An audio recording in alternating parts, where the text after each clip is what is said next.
I don't believe in the character because my job, I think, is to make you believe in the character. The audience believe. I don't have to believe it. I don't finish a crying scene and keep crying 3 days later. ভাই রে ভাই, আমাদের megastar Shakib খানের six pack look দেখে রীতিমতো অবাক হয়ে গেছেন বলিউডের কিং খান শাহরুখ খান। হ্যাঁ, আপনি ঠিকই শুনেছেন। বিস্তারিত জানতে সম্পূর্ণ ভিডিওটি দেখতে থাকুন। Not easier, just very different and faster to make films. And you can imagine even more. And it's just not the VFX. Megastar Shakib খানের এই তাণ্ডব সিনেমাটি হতে যাচ্ছে মোস্ট অ্যাকশন এবং ভাইলেন্স সিনেমা। ইতিমধ্যে আমরা দেখতে পারিছি মেগাস্টার শাকিব খানের তাণ্ডব সিনেমার শুটিং শুরু হয়ে গেছে।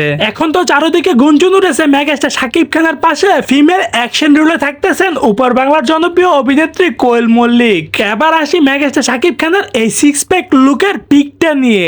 এটা কেউ এর মাধ্যমে এডিট করে সোশ্যাল মিডিয়ার মধ্যে আপলোড করে দিয়েছে, আর সাথে সাথে তুমুল পরিমাণে সারা ফেলে দিয়েছে। বাইরে মেগাস্টার শাকিব খান নিজেকে যেভাবে পরিবর্তন করতেছে, হয়তো সামনে এরকম সিক্স প্যাক লুক নিয়ে হাজির হতে পারে। তো দর্শক, আজকের এই ভিডিওটি এই পর্যন্তই। যদি ভিডিওটা ভালো লাগে থাকে তাহলে চ্যানেলটি সাবস্ক্রাইব করে রাখবেন পরবর্তী ভিডিওর জন্য।